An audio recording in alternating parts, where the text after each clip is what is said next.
warahmatullahi wabarakatuh. A'udzubillahi minasyaitonir rajim. Bismillahirrahmanirrahim. Alhamdulillahirabbil alamin wa aqibatu lil muttaqin.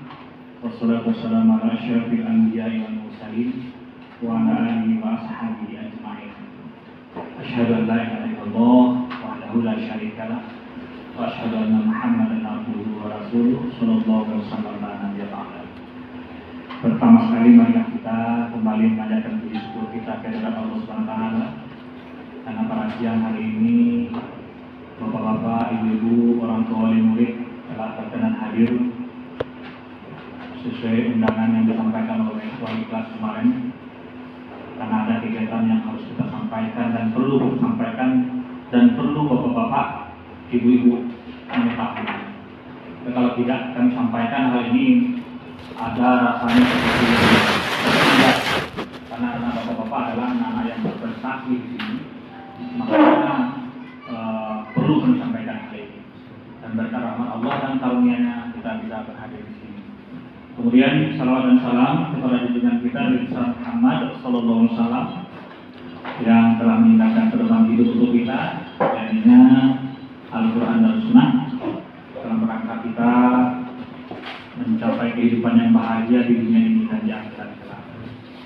Bapak-bapak, ibu-ibu, orang tua wali murid yang kami hormati, dan semua majelis kepala sekolah yang hadir pada saat ini. Yang pertama kami sampaikan bahwa sekolah kita sudah mulai belajar tatap muka tanggal 8 kemarin, dan sudah izin kami informasikan untuk penjelasan kepada bapak dan ibu sesuai dengan SKB Menteri 4 Menteri yang November yang sudah direvisi ya Pak ya. Kalau Bapak baca revisi, jangan yang baca yang tidak revisi. Kalau yang SKB 4 Menteri yang tidak revisi, itu bulannya udah di bawah bulan 6 ya. Jadi yang sudah revisi itu bulannya bulan November ya, di bulan November. Di situ dijelaskan ya bagaimana proses bisa dibukanya tatap muka ini. Jadi kalau bapak-bapak mau download silahkan di sana, jelas bahwa kalau yang sebelumnya Pak memang harus rekomendasi dari apa?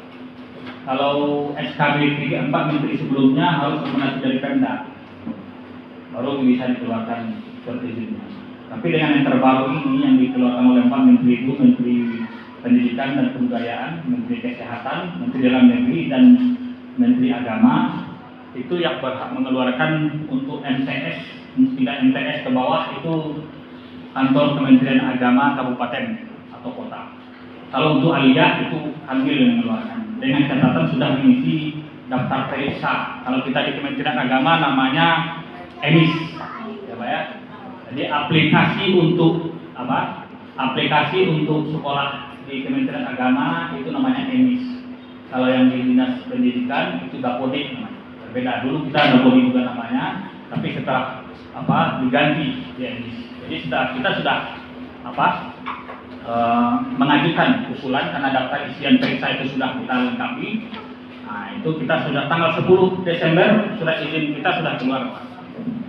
Ya, surat izin untuk melaksanakan tatap muka dari Kementerian Agama Kabupaten Mentawai sudah. Kita dasarnya itu. Dasarnya adalah SKB 4 Menteri yang revisi. Bukan yang tidak revisi, yang revisi memang itu harus banyak keterlibatan dari pemerintah daerah.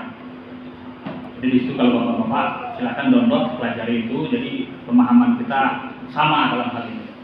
Jadi kita tidak menyudutkan sekolah kita. Kita harapkan bapak-bapak dan ibu-ibu mendukung anak-anak kita sehingga nanti kan proses, karena memang keluhan-keluhan itu saya dengar juga.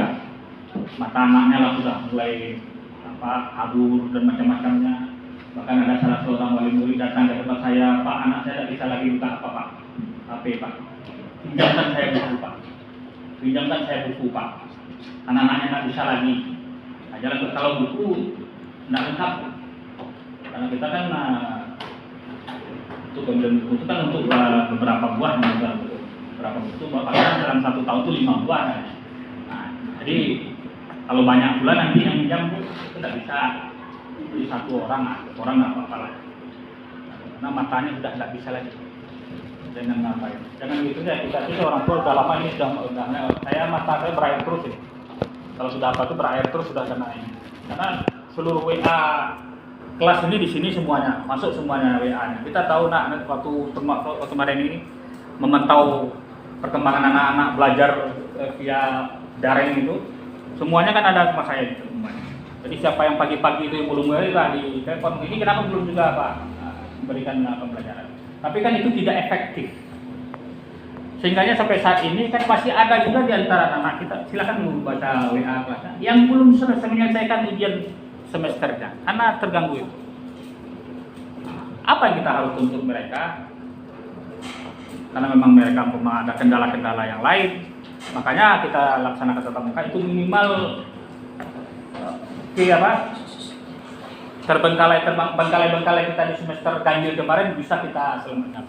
Ini masih ada, saya baca ini masih ada yang belum jadi raportnya mau bagaimana mudah dibagikan, karena masih ada juga yang saya lihat di WA kelas masih ada yang belum mata pelajarannya belum selesai di semester, apa yang mengisikan? Terpaksa lah bapak-bapak yang ibu-ibu yang sudah ada nilai ini anak-anak bapak ini sudah selesai semua nih, karena ada rankingnya, ada tuh. Yang tidak ada itu bagaimana? Apakah nanti rapor dibagi satu-satu? Kan tidak mungkin. Terpaksa bapak-bapak harus bersabar dulu. Karena ada di antara teman-teman ini kan kita tidak sama semuanya yang memotivasi anak itu belajar dengan semangat kita. Ada juga orang anak-anak kita tuh bebas begitu saja. Nah, itu yang kita harapkan jangan terjadi. Jadi yang penting kami ingatkan Bapak dan Ibu, tolong sebelum kan ada itu waktu mengisi pernyataan itu kan ada apa kegiatan anak sebelum berangkat. Itu betul-betul diawasi Bapak sebelum berangkat. Ya. Masker ini usahakan jangan tidak ada yang bawa. Nanti kemarin itu dikasih grup sah 6 orang. Tadi saya suruh pulang lagi yang tidak bawa masker. Karena masker ini untuk kepentingan kita juga. Jadi kalau ada di antara anak bapak, periksa dulu maskernya. Sudah berangkat, periksa maskernya. Itu untuk kegiatan kita keseluruhannya. Keseluruhannya mulai dari kelas 7 sampai kelas 9. Jadi anak-anak kita terpaksa ibu bapak pada bersabar dulu. Rencana kan ada kemarin yang bertanya kapan nih rapor, saya baca di sini kan dijawab oleh wakil kurikulum minggu depan, minggu ini. Tapi ternyata saya lihat itu di WA masih ada yang belum selesai, masih terbengkalai di semester ganjil kemarin. Jadi kita lihat perkembangannya nanti, terpaksa bersabar bapak dan ibu. Tapi yang jelas yang bapak-bapak yang 16 orang ini kalau hadir semua 16 itu rapornya sudah selesai. Cuma kan kalau dibagikan 88 kan nggak mungkin juga ya Pak ya. Jadi terpaksa lah Bapak dan Ibu bersabar. Kemudian kami terus selalu menyampaikan kepada Pak agar nanti anak-anak kita itu mengikuti protokol kesehatan ini. Jangan karena nanti satu orang ingatkan lagi bahwa setiap dia pulang harus pakai ini. Saya tiap pagi tadi periksa dulu yang namanya Bapak pagi. Nanti periksa apa. Dia pulang itu harus pakai juga. Kalau sesak napas dibuka itu. Jadi karena ini bulan nanti kita setelah kita tutup lagi kan kaca juga itu. Ya. Jadi kan kalau umpamanya ada masalah nanti kasus kita tutup 14 hari. Ya, nah, diperiksa, di stressing kita semuanya itu. Itu harapan kita jangan terjadi lah. Ya, sekarang ini pada awalnya kan kita berusaha semuanya belajar. Artinya pagi dan sore itu. Tapi setelah dievaluasi ternyata tidak efektif karena mereka bertemu mereka saja tidak efektif karena ini masih masa transisi Pak. Untuk pembelajaran ini di masa COVID ini 2 bulan ini masa transisi. Jadi kalau sudah lancar nanti bisa kita terapkan seperti yang sebelumnya itu, artinya pagi separuh, siang separuh. Kalau sudah lancar sama 2 bulan ini itu dibunyikan di SKB 4 Menteri itu dibunyikan. Olahraga dilarang, kegiatan ekstra dilarang, semuanya dilarang. Nah, kemudian jamnya ini kita buat 5 hari agar nanti anak-anak ibu yang di rumah itu bukan tidak belajar, diberikan tugas terstruktur, bukan dengan daring lagi. Ada namanya tugas terstruktur itu. Jadi selama dia ada kegiatan-kegiatannya. Nah, jadi itu pesannya waktu saya rapat kemarin di provinsi begitu.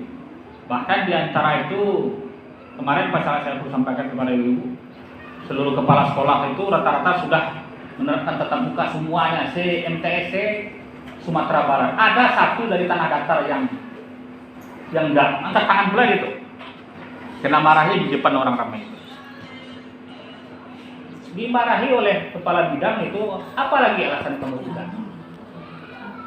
Kamu kan kita kan tergantung katanya kan banyak proses-proses yang belum selesai Pak. Itu yang harus diselesaikan sebagai apa? Alhamdulillah kita sudah bisa, kita tetap menerapkan apa Bu, Bapak dan Ibu jaga jarak itu. Makanya saat ini mulai dari Senin kemarin Bapak dan Ibu saya sampaikan kepada Wakil Turkulum, tidak ada lagi yang pakai jam istirahat. Maaf Bapak ya, tidak ada istirahat. Kalau dia mau belajar keluar, izin aja lah keluar minta keluar. Kalau istirahat pasti mereka berkumpul. Itu apa dipajang itu kan apa? Di 3M itu pakai masker, tidak berkerumun, mencuci tangan itu. Nah, tidak ada lagi. Jadi pas jam 12 mereka sudah bisa pulang. Usahakan langsung pulang. Jangan ingatkan pakai ibu-ibu tolong ingatkan pakai masker anak. Nanti kan karena ini pula nanti masalah sekolah kita. Nah, itu yang kita harapkan. Bapak-bapak kan ibu-ibu kan dengan mengisi formulir itu berarti ingin anaknya kan tatap muka ya. Tapi tetap kita jaga. Tidak ada yang ingin bapak mendapat musibah. Tidak ada di antara kita yang ingin anak kita terpapar COVID, tidak ada. Kami pun guru-guru tidak juga ingin itu. Makanya guru-guru ini sudah di swab ini semua, sudah swab. Saya mau pakai kemarin karena rapat di provinsi. Sebelum bapak itu saya sudah swab lagi, pakai swab lagi itu. Jadi yang guru-guru kita ini itu sudah di swab semuanya. Artinya mereka negatif daripada COVID. Nah, selanjutnya Bu, ini yang penting sekali yang kami perlu sampaikan inti dari kegiatan kita hari ini. Hasil pertemuan kami kemarin di provinsi, rapat kepala madrasah MTS Sumatera Barat, itu ada pesan-pesan daripada provinsi yang harus disampaikan kepada bapak-bapak dan ibu-ibu anak-anak yang berprestasi. Jadi kalau tidak disampaikan, bapak-bapak nanti menuntut ke sekolah. Ada tidaknya sekolah unggulan ya yang bisa anak saya ke Timur Tengah ya. Ada ya sekolah unggulan bisa anak saya ke Eropa ya. Tentu orang tua punya obsesi masing-masing. Saya aja sendiri punya ingin juga anak saya itu kalau dapat beasiswa ke Timur Tengah. Tapi kalau biasanya kan kita tahunya pahamnya kan waktu dia apa? Masuk di pondok baru bisa kan anak SD itu kan. Kita meninggalkan anak di SD itu aja ngeri, anak baru belum tahu apa-apanya. Untuk orang tua yang siap melepaskan anaknya di pondok pesantren itu memang sudah siap mental betul itu. Umur belum tahu apa-apa karena SD ditipu dia apa? Kan belum itu. Nah, tapi kita udah karena sanawiyah ini. Nah, jadi dalam hal ini ada memang sekolah ya alias unggulan se-Indonesia nih Pak. Madrasah unggulan. Jadi kalau ada 2 unggulan itu, yang pertama namanya Madrasah Aliyah Insan Cendikia, bukan pesantren yang bukan pesantrennya Bu. Madrasah Aliyah enggak yang di Lubuk Alung. Di Lubuk Alung Pariaman. Itu negeri Man Bu. Man Insan Cendikia. Tesnya nasional. Lulusannya itu biasanya ke kalau enggak ke apa? Ke Turki, ke sana Bu. Itu ke Eropa biasanya. Karena dia lebih cenderung kepada penguasaan ilmu teknologi. Dan biasanya itu mereka juara-juara olimpiade di sana itu. Jadi kalau ada keinginan bapak-bapak dan ibu-ibu, ya sisi orang tua kan ada itu. Tinggal kita memotivasi anak lagi. Ya, ingin anak kita ke Timur Tengah, kalau Timur Tengah enggak. Itu diadakan lagi sekolahnya. Ya, kalau yang Man IC ini memang menguasai apa dong? IPA apa semuanya pelajaran di sana. Bahasa Inggris. Setiap hari berbahasa Inggris. Bahkan di sana sekarang ini bahasa Jepang. Di yang di Lubuk Alung Bu ya. Itu yang Man Bu, bukan apa. Kalau yang di apa tuh kemarin saya datang juga ke Harau itu melihat pondok pesantren Insan Cendikia. Namanya sana, tapi itu kan kalau pondok pesantren kan yayasan. Tapi ini negara punya. Jadi di sana itu nanti bapak-bapak kalau punya keinginan silakan mendaftarkan. Jangan kita pastikan kita lulus, belum tahu ini. Yang mendaftar itu seluruh Indonesia itu. Yang Man Serpong, Man Insan Serpong itu. Tamatan di sana jangan berkualitas itu. Saya ada anak kawan satu sama kuliah dengan saya tamatannya agak dulu saya, tapi dia ada guru di MTS model. MTS model, anaknya mau masuk sana. Jadi masuk insan cendekia di Serpong, dia dapat di Serpong. Anaknya mau pintar, bapaknya juga pintar. Ya, bapaknya pintar. Jadi tamat di sana Pak, langsung dia dapat sekolah dinas, ikatan dinas ini. Padahal dia kan MAN itu, Mas. MAN insan cendekia dan ini apa? Langsung sekarang sudah kerja di perpajakan. Tamat di sana dia di sekolah pajak dari MAN insan cendekia, masuk di sekolah kedinasan perpajakan. Di perpajakan tuh tukin paling tinggi apa itu di sana, remunerasi paling tinggi di sana itu. Chef apa? Di sana langsung dapat di rekrut. Nah, itu di insan cendekia yang di MAN Serpong dia lulusnya. Jadi sama itu, seluruh Indonesia sama. Jadi Pariaman ada satu, di Jambi juga ada, enggak semuanya. Tapi ini untuk yang kalau mau di Indonesia. Jadi jangan dibilang bahwa MAN tidak bisa masuk kemana-mana Pak. Masuk MAN mau jadi tentara, mau jadi perwira bisa. Ya, Bapak masuk iman cendekia mau jadi perwira masuk itu bisa kalau badannya. Apalagi kemampuan bahasa Inggris, bahasa Jepangnya itu sudah nilai plus itu. Oh masuk MAN tidak bisa jadi tentara, tidak bisa jadi siapa bilang. Tidak ada itu. Karena jurusannya sama dengan jurusan di SMA. Ada IPA-nya, ada IPS-nya. Tapi kalau di MAN cendekia ini IPA banyak. Mau jadi kedokteran silakan. Silakan. MAN cendekia. Tapi itu kan untuk masuknya perlu perjuangan Pak. Betul. Orang-orang memang anak-anak betul niat ingin belajar. Nah, ini nanti kan kita bikinkan ada banyak brosurnya ke bapak-bapak dan ibu. Nanti kalau umpamanya ada yang ingin mencoba, nanti bisa bantu dengan operator sekolah. Operator sekolah nanti kita bantu mendaftarkannya. Nah, kalau ibu-ibu tidak bisa apanya. Nanti pertama kalau tentang MAN insan cendekia nih. Nah, ini untuk menguasai ilmu pengetahuan dan teknologi. Nah, kemanapun Bapak bisa, mau jadi tentara, mau jadi perwira, silakan. Bukti sudah nampak oleh saya satu. Teman saya itu punya anak sekarang udah kerja di perpajakan. Tamat MAN cendekia masuk sekolah apa? Kedinasan ini lulus, langsung kerja. Mau apa? Kalau MAN cendekia. Ini yang pertama. Ini nanti ada selebarannya Bapak-bapak dan Ibu pahami.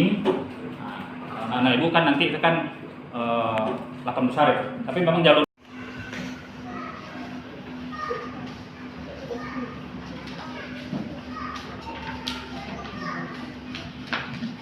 Jadi yang sekolah Bu, nanti rekomendasi dari sekolah ada itu surat keterangannya. Cuma satu boleh pilihan Bu, nggak boleh kedua-duanya tes. Ya. Jadi satu pokoknya yang Bapak Ibu mau insan cendekia, yang Pariaman boleh. Nah, kemudian yang mau ke Padang Panjang boleh. Karena ada di antara kan mau jadi ustaz. Ya. Jadi ustaz tuh bagaimana rezekinya? Allah yang beri rezeki. Mau apa rezeki? Rezeki itu kita berusaha. Ya. Jadi ustaz nggak ada apa.